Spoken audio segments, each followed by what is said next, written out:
countries all around the world are struggling to establish good governance. Even America is struggling with good governance. Europe is also struggling with good governance. And it is clear that no country has a monopoly of what good governance is. And I think it's important for all countries in the world to continually reinvent themselves.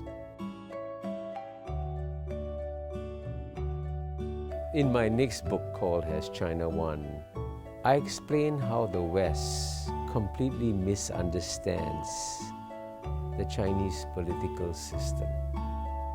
Clearly, if the Chinese government wasn't listening to the Chinese people, China cannot succeed.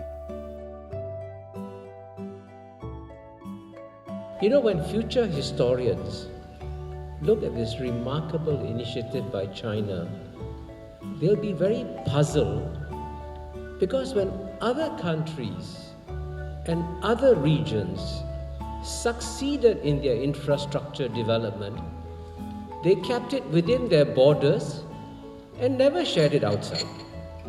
So why is China defying the norm and sharing its infrastructure with the rest of the world? So this is the mystery.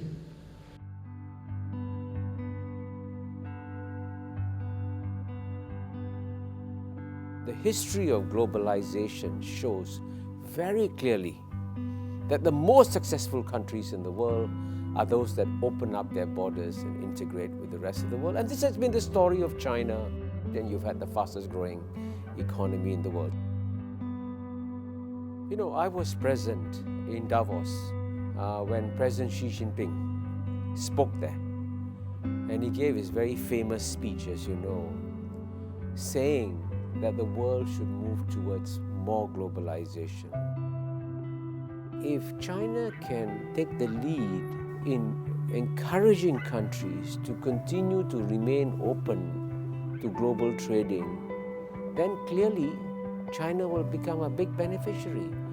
But at the same time, China can also help the developing countries to take advantage of the big consumer market that China has created.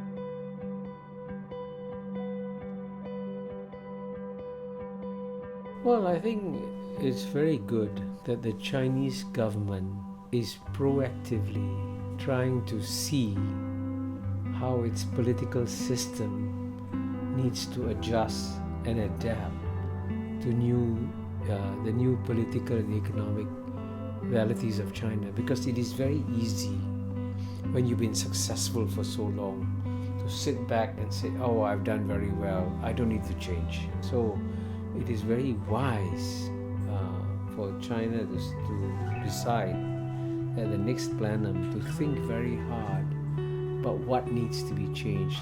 Of course, you don't change everything. China has carried out many significant and inspiring reforms, but for me, the one concept that inspired me the most was the concept of an ecological civilization. Because, in Western economic theory, the goal of business is just to make money. The good thing is that China has learned from the mistakes made by the Western industrial countries in not paying sufficient attention to the environment. For example, it is surprising that China's reforestation program is bigger than that of the United States of America. China is inspiring the world, and I hope that other countries will follow China and also support the concept of an ecological civilization. The 100th anniversary will take place in 2049. I'll be 101 years old then. I'm reasonably confident that China will achieve many of its long-term goals. It's important that China retain its ability to adapt and change, because at the end of the day, it's not what the goals you set for yourself today, it's how you manage many of these issues that come along.